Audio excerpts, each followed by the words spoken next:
Madame, Monsieur, bonsoir et bienvenue dans cette émission. Entre inactivité, promiscuité et anxiété générale, les égos se développent. Le confinement devient alors un facteur aggravant des violences domestiques et conjugales. En France, par exemple, les cas ont fortement augmenté. Même si en Côte d'Ivoire, on parlerait plutôt de confinement partiel, on note aussi des cas. Mais cela est-il vraiment lié au confinement? Cette question qui fait l'actualité, on en parle dans quelques instants. Pour un confinement apaisé dans les foyers, chacun y va de son expérience personnelle. Je vous propose quelques réactions. Quand on est ensemble, on est forcé de communiquer. Et on réfléchit et on se connaît mieux. Parce que vraiment, on apprend la patience. Je pense que l'état de confinement a les deux côtés. Il y en a qui supportent pas, il y en a qui supportent. Mais en tout cas, c'est une leçon de vie. Ça permet à tout le monde de savoir qu'il faut s'aider, il faut qu'on vive ensemble. Avec des gens qui sont chez moi. Donc, je n'ai pas de conflit avec quelqu'un, puisque je suis habitué à rentrer très tôt et puis à gérer certaines situations à la maison. Dans le confinement, on se donne des conseils, les enfants étudient, et monsieur est toujours à la maison aux côtés de la femme. Vraiment, c'est un bon signe, parce que les hommes n'ont pas le temps pour leurs femmes à la maison. Mais avec le confinement, vraiment, ça nous arrange. Il y a la confiance qu'elle a et je sais qu'ici, il est dehors, il est au boulot. Avec madame, il n'y a pas de problème, mais seulement ce qui est le problème, c'est que vous voyez, c'est les femmes. Quand tu es toujours auprès de la dame, madame, bon, tu vois, toujours, même les petits appels, on dit non, c'est temps, bon, tu vois. Il faut forcément lui montrer l'appel, c'est pas possible. Bon, c'est là qu'on voit les petits discours. Et pour parler justement de cette question du confinement apaisé dans les foyers, j'ai l'honneur de recevoir Maître Mawa Koné, présidente de l'Association des médiateurs diplômés professionnels de Côte d'Ivoire. Bonsoir, madame. Bonsoir, M. Koulibaly. Et professeur Yeo Elisabeth, elle est psychologue sociale du travail et des organisations. Elle est enseignante à l'université Félix Houphouët-Boigny d'Abidjan. Bonsoir. Bonsoir, M. Koulibaly. Mesdames, merci d'avoir accepté notre invitation pour parler de ce thème qui touche finalement tout le monde, le confinement apaisé dans les foyers. Mais est-ce que les violences qu'on constate, que ce soit ailleurs comme ici, c'est vraiment lié au confinement? Maître Koné. Merci beaucoup, M. Koulibaly. Et je dois dire que le confinement et les violences que nous constatons actuellement sont liées dans la mesure où il y a un changement total de mode de vie que nous avons aujourd'hui. Avant, dans les couples, lorsqu'il faisait jour, il y en a qui se levaient très tôt, ils allaient au boulot. La femme, si elle était vendeuse, elle allait faire son activité au marché. Et puis le soir, les enfants aussi allaient à l'école. Et le soir, tout le monde se retrouvait. Et même dans ces familles-là, où peut-être il y avait des problèmes latents, parce qu'il ne faut pas oublier que dans n'importe quel foyer, il y a des problèmes, mais ces problèmes, quelquefois, sont réglés parce que les gens discutent. Se dit ça va passer, voilà. On prendra le temps. Et non, même quelque part, mais les gens discutent entre eux, ils communiquent. Mais il y a des foyers dans lesquels il n'y a pas de communication. Donc, les uns et les autres ne savent pas quelles sont réellement les récriminations qu'on peut leur faire. Mais le fait qu'on sorte tous les matins, qu'on va au travail, qu'on aille au travail, qu'on revienne que le soir, qu'on se retrouve pendant ce petit laps de temps à manger et à aller se coucher, ça ne permet pas au couple de percevoir tous les problèmes qui peut-être ne plaisent pas dans le couple. Mais le fait qu'aujourd'hui, tout le monde est ensemble, du matin au soir, ça crée réellement, cette promiscuité crée des problèmes. On n'arrive plus à vivre correctement. Le vivre ensemble a tendance à disparaître. Et quand ça devient compliqué, ça se transforme en violence. Professeur Yo, est-ce qu'on peut dire que le confinement met à nu tous les problèmes latents dans les foyers? Je répondrai par l'affirmative quelque part. Vous avez demandé est-ce qu'il y a un lien, est-ce qu'on peut estimer qu'il y a un lien entre le confinement et les violences qu'on observe aujourd'hui dans les foyers? Je peux répondre oui, en ce sens que le confinement n'est pas toujours bien vécu. Le confinement, vous l'avez dit, c'est une restriction des relations, restriction de nos habitudes, et le confinement va venir bousculer tout ce qui est habitude et certitude. Habitude sociale et certitude économique. Vous voyez bien dans les foyers aujourd'hui, le contexte est tel que le monde de l'emploi est bouleversé avec tout ce qu'il y a comme conséquence, comme inquiétude, comme anxiété. Est-ce qu'on va garder son emploi? Voilà, est-ce que l'emploi est garanti? S'il est garanti, quelles sont les nouvelles modalités? Aujourd'hui, vous avez des couples où le monsieur et madame sont dans le privé. Les deux situations, les deux entreprises sont à l'arrêt. Il n'y a pas d'emploi. On sait très bien, ceux qui sont dans le domaine juridique le savent. En Côte d'Ivoire, il a été prouvé que la question économique, la santé, elle est aussi financière, elle n'est pas seulement médicale. Les études ont prouvé que la question financière, en tout cas les ressources matérielles, sont la seconde cause des divorces. Donc vous comprenez, quand le lendemain n'est plus sûr, tout cela va augmenter l'anxiété qu'on peut ressentir, qu'on appelle l'anxiété existentielle, augmenter l'angoisse et le vide psychologique qui peut découler. Et donc, on peut comprendre que tout ce qu'on pouvait supporter avant dans le couple, on ne peut plus supporter. L'irritabilité est déjà là, le saut d'humeur est déjà là. Donc, quand vous posez une question, là où madame pouvait vous répondre gentiment, elle va vous répondre là où ce qu'elle ne doit pas dire. Vous aussi, déjà, vous êtes sous tension aussi avec la situation, et puis l'agressivité rencontre l'agressivité, et puis bonjour, la violence. Oui. Et parfois, on ne peut pas régler. Mais ces violences, est-ce qu'on a des chiffres en Côte d'Ivoire? C'est vrai que c'est parfois très difficile de les avoir aussi. Je ne crois pas que nous ayons des statistiques. En tout cas, pour notre part, nous n'avons pas reçu de chiffres du ministère de la Famille qui pouvait... À part peut-être le seul cas de Yopougon qui après, finalement, la dame est revenue. Il y a eu Katiola, il y a eu Vavois aussi. Il y a même un père qui a jeté son enfant dehors à 2 h du matin. Bon, à part ces cas-là, c'est vrai que sur les réseaux sociaux, on lit de temps à autre certains cas de violence. Mais ce que je dois dire, j'en profite pour dire que ces cas sont minimes dans la réalité. Vous pensez qu'il y en a bien plus que ça? Oui, moi je pense qu'il y a beaucoup de violence. Vous savez, j'ai déjà fait partie des associations qui luttent quotidiennement contre les violences basées sur le genre. Mais je vous assure que la violence, elle est quotidienne. La violence, elle est exercée sur les personnes vulnérables. Mais pourtant, on n'entend pas parler de ça, ni le conjoint ou la conjointe se plaindre. Mais ça dit que c'est la manière dont on a été éduqué.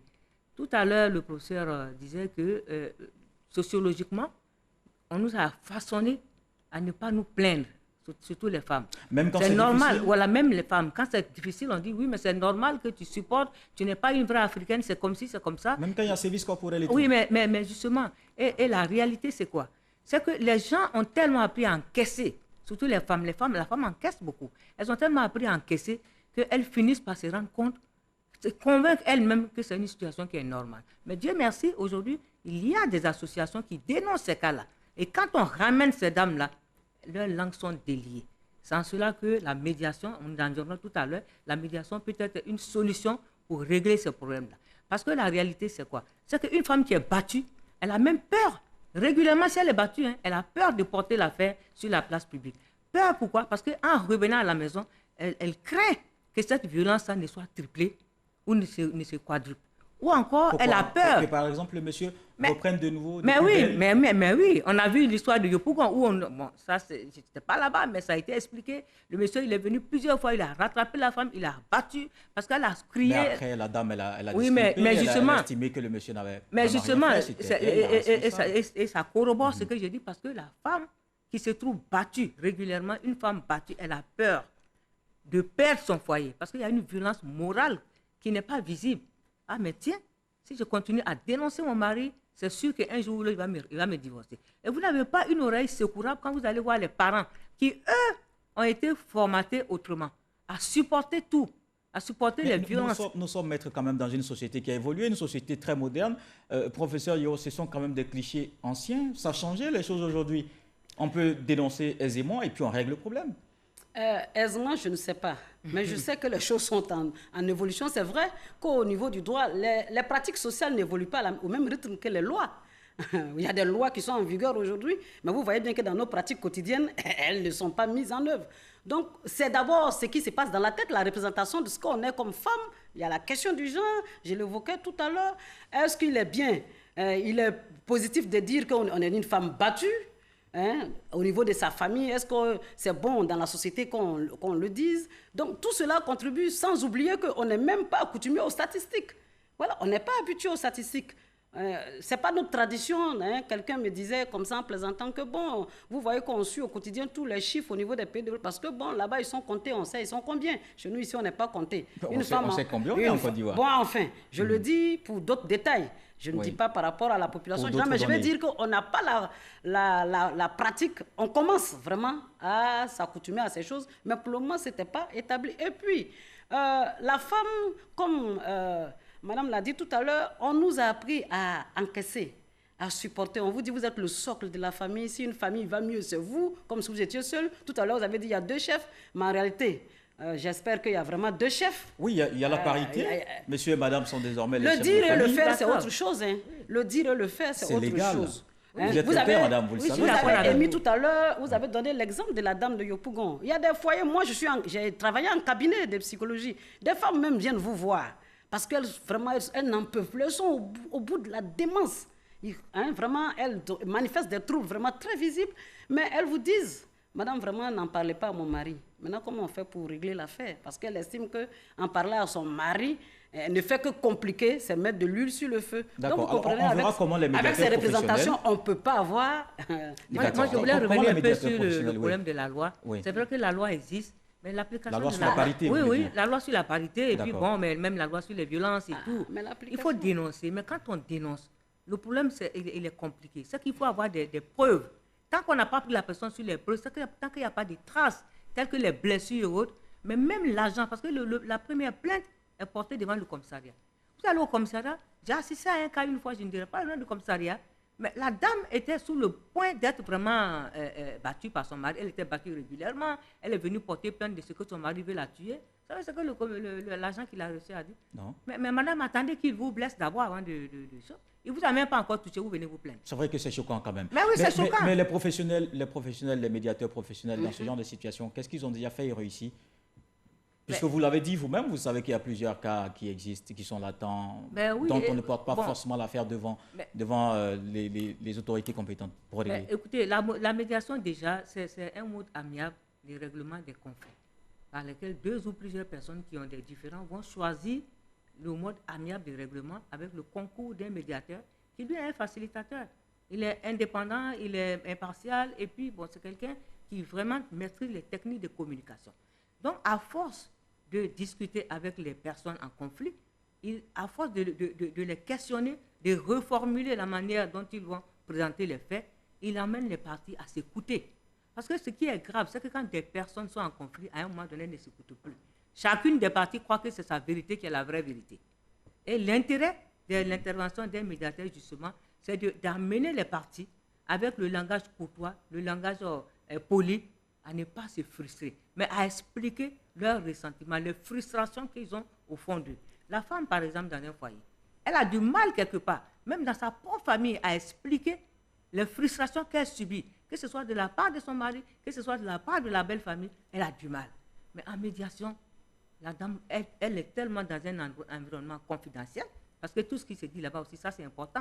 Je vous ai donné le cas tout à l'heure. Quand je vous entends, vous deux, vous êtes toutes deux des dames, mais quand je vous entends parler des violences, vous mettez l'accent sur les femmes. Pensez qu'il n'y a pas d'hommes qui subissent ça aussi? Oui, mais attendez, les hommes, c'est vrai que j'aime pas tout ça, je ne suis pas féministe, hein, mais il faut savoir que c'est un rapport de force. C'est un peu comme le harcèlement. Parce qu'on a beaucoup plus de cas chez les femmes? Oui, on a beaucoup plus de cas chez les femmes que les hommes. Ce n'est pas marginalisé aussi chez les hommes? Non, on ne marginalise pas, mais évidemment, il y a des hommes qui sont certainement violentés. Mais ça va être les violences verbales. Parce que la violence est de plusieurs types. Hein. Elle peut être verbale comme physique. Physiquement, c'est les hommes qui dominent. Mais la violence verbale, quelquefois, les dames aussi sont très violentes. Mais ça alors, nous sommes dans une situation de confinement, on va le dire, et qui ne dit pas son nom, parce qu'il y a plus de temps à la maison, donc en une relation beaucoup plus renforcée avec monsieur ou madame et avec les enfants. Il n'y a pas que le côté négatif, professeur Yo. Comment on met ce temps à profit pour qu'il soit positif, justement? Il n'y a pas vraiment, effectivement, que le côté négatif. Il n'y a pas longtemps, il y a un ami qui me confiait, je ne savais même pas que ma femme était aussi belle, avait une aussi belle dentition. J'ai eu le temps d'apprécier tout ça. Vous voyez jusque dans les détails ce que ça veut dire. Ça voudra dire que le temps que le confinement nous offre, il faut passer un temps de qualité avec la famille. C'est vrai que le confinement lorsque madame le disait tout à l'heure, s'il y a une petite braise, parce qu'on est plus ensemble, on passe plus de temps ensemble, il y a une restriction des libertés, une restriction d'action qui va faire peut-être exacerber cette petite braise qui existait déjà, parce que si c'est déjà sur un foyer où il y a un peu de tension, cette braise va déboucher rapidement sur un incendie. Parce que c'est facile, vous l'avez dit, frustration, anxiété, angoisse, les égos surdimensionnés, on a le temps de le découvrir, mais quand on va au travail, on n'a pas le temps de tout ça. On sort le matin, le soir, on vient, on a juste le temps, on n'a même pas le temps de regarder ceux qui sont autour de nous. Mais le confinement nous permet de prendre du temps avec nos enfants, de partager du temps avec notre femme. Donc, de bénéficier en tout cas de cet atout, voilà, de ce lien social qui vraiment nous conforte en période de confinement, parce que c'est difficile d'être seul. Il est bien quand nous partageons, nous découvrons, nous partageons des jeux. C'est pour cela que nous encourageons en période de confinement de recréer un cadre d'activité autour. Voilà. Justement, et ça nous permet de parler de la deuxième partie, justement, les solutions, comment on arrive à maîtriser la situation en pareille circonstance. Est-ce que la médiation peut guérir ces conflits? Maître Koné. Oui, bien sûr. La médiation paraît une solution. D'ailleurs, moi, ça n'engage que moi, mais je crois que la médiation, pour ma part, est la meilleure solution pour régler les conflits familiaux. Parce que vous savez, les conflits familiaux on draine avec eux beaucoup d'émotions. Beaucoup d'émotions, mais qui sont au fond, en interne, chez les gens, que ce soit du côté de l'homme ou de la femme. Deux personnes qui vivent ensemble, souvent ne se parlent plus. Parce qu'il y a tout simplement un petit conflit qui a surgi à cause des enfants. Parce que l'enfant lui-même, quand il est né, il est sous la coupe de la maman, après sous la coupe du papa. Mais cette transition-là, si elle n'est pas bien faite, il y a l'un des parents qui va être dominateur. Et à l'égard de l'enfant, il faut éviter de se lancer des méchantes paroles. De dire que ce que l'enfant a fait est bien, alors que ce n'est pas bien. S'il n'y a pas l'harmonie, si les deux personnes ne parlent pas dans la même direction, il aura un problème. Donc, est-ce que vous avez déjà reçu des personnes dans ce cadre qui vous ont parlé de ce genre de difficultés liées au confinement? Oui. Et vous avez réussi à régler? Comment ça s'est passé, sans forcément dire les acteurs et tout? Oui, parce que ce qui se passe, c'est que les personnes qui ne sont pas habituées à se parler se retrouvent dans le confinement et chacun a un problème à exprimer. Mais comme elles n'ont pas pris l'habitude de se parler, de s'écouter, elles se distancent les unes des autres. Le mari est à côté, la femme est à côté. Les enfants, eux, ils sont retirés carrément dans leur coin, ils jouent, mais sans vraiment jouer. Parce qu'à un moment donné, ils sont tout le temps à la télé. Bon, elle l'a dit tout à l'heure, le professeur, ça crée un autre type de problème financier. Parce que la télé est régulièrement en marche. On consomme de l'électricité. Les enfants courent dans tous les sens. Ça crie. Alors que le monsieur, lui, il a d'autres types de problèmes. Madame aussi a un autre type de problème parce que le monsieur ne lui parle pas. Alors, finalement, il y a eu une rupture. Rupture des liens familiaux, ça ne se parle plus. Et quand ils sont venus nous voir, on a essayé de les questionner. Qu'est-ce qui se passe? Parce qu'en médiation, il faut savoir que chacun a la latitude d'exposer ses faits. Et quand il expose ses faits, le médiateur va reprendre les faits pour reformuler, pour permettre à la personne de se rendre compte si elle a été bien comprise par le médiateur et pour permettre à l'autre partie qui écoute si elle a bien compris le problème. Et surtout, maîtriser là où le nœud a été noué. Donc, à partir de cet instant, les parties vont s'écouter, on va discuter, on va parler du quoi, du pourquoi, du comment et du comment finalement, et on arrive à un accord. Parce qu'en s'écoutant, les parties elles-mêmes se rendent compte que vraiment, si elle avait fait jouer franc jeu à ce niveau-là, ce problème ne se serait pas créé. Si elle avait joué franc jeu à ce niveau, le problème... Mais le mari, il se rend compte de ses erreurs et la femme aussi se rend compte de sa situation de violence, parce que la plupart du temps, quand une femme n'est pas contente, elle lance des messages assassins. Oui. Voilà. Et, donc, et après, la répercussion, voilà. on connaît. Alors, professeur, on a pris la communauté à témoin, supervisée par Monsieur Dieu. C'était en face du maire. On s'est promis le meilleur et le pire, de le vivre évidemment ensemble. Mais 2 jours ont suffi pour que tout commence à voler en éclats. Comment vous pensez que cela est possible qu'on consolide justement ce genre de situation? Le couple, la famille, c'est un ensemble de personnalités. Chacun y vient avec son éducation. Chaque personnalité a été formée en fonction de son contexte, de son éducation, de son histoire personnelle, de son vécu, qui n'est pas pareil. Ce que j'ai vécu n'est pas ce que madame a vécu. Et cette situation de confinement rappelle des situations traumatiques que certains ont vécues dans l'enfance, des situations d'abandon, des situations de maltraitance. Comment on engage le dialogue? Comment on commence à régler cette question? Je viens, M. Coulibaly. Donc, toutes ces questions toutes ces questions vont s'exprimer au moment où on est comprimé, où on n'a plus la possibilité de se libérer. Parce que vous voyez, quand on est en période normale, le monsieur, il vient, il est fatigué, il est surchargé, il va décompresser dehors, il revient, bon, peu importe les chocs qu'il reçoit, il supporte, mais il n'y a plus toutes ces occasions, donc c'est difficile. Il faut supporter, même quand on n'aime pas, il faut faire avec. Il y a des chanteurs qui disent « tu n'aimes pas, mais tu ne laisses pas ». Mais c'est ça aussi, très souvent, on n'aime pas, mais on ne laisse pas. On aime bien sa femme, mais souvent, il y a des situations pour lesquelles c'est un peu difficile. Mais parfois aussi, on veut bien régler le problème, mais on ne sait pas par quel bout prendre la chose. On n'a pas de volonté. Mais, M. Coulibaly, vous avez vu une femme qui passait quelque part, que vous avez aimé bien. Vous êtes allé dire aux parents que vous l'aimez bien, que sans elle-même, vous ne pouvez même pas dormir. Acceptez quand même pour une fois au moins. Je ne dis pas que c'est toujours l'homme qui doit faire l'effort d'accepter d'aller dire « ma chérie hein, », même commencer par une plaisanterie. Tu vois, je me suis trompée, et puis devant les enfants, je t'ai dit telle chose qui n'était pas bien. Mais en réalité, tu sais que moi, c'est quand même moi le chef. Il fallait que je dise ça pour que les enfants sachent que je suis un peu fort, etc. Bon, ça c'est vraiment quand on a beaucoup de recul, on prend de la hauteur. Et puis ça marche. Oui. Mais madame aussi peut le faire, maître René. Oui. Ça peut venir des deux côtés. Ça peut même venir de madame. Bien sûr. Vous savez, en matière de... Oui, je vais terminer rapidement. Vous savez qu'on est dans une société, dans ce genre de situation, il faut puiser à l'intérieur de soi-même. On a des ressorts, on a des forces qui peuvent ressortir dans cette situation. Mais comment dans une société, on n'a pas l'habitude de compter sur soi, de compter sur l'intérieur? On compte sur l'extérieur. Quand vous avez une situation, vous allez appeler votre tante, appeler votre papa, peut-être le pasteur, l'imam.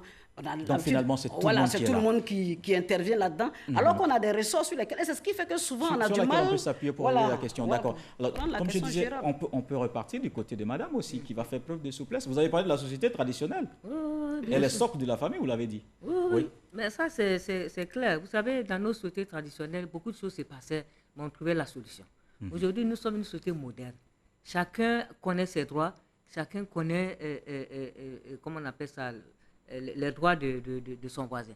Et en général, ce qui se passe, c'est qu'on a du mal à articuler ce qui est dit, les textes des lois. Aujourd'hui, vous étiez en train de parler, tout à l'heure, vous parliez de droits égaux, égalité entre l'homme et la femme. Mais c'est même normal, c'est un couple. Les deux vivent ensemble, ils se sont choisis là-bas, ils sont venus se marier. Mais c'est normal qu'il y ait la cogérance, que les deux parlent de la même voix. Mais pourquoi voulez-vous qu'il y ait un chef et qu'il y ait un sous-chef? Bon, ça, c'est l'articulation sociale. Mais qu'il y ait un chef...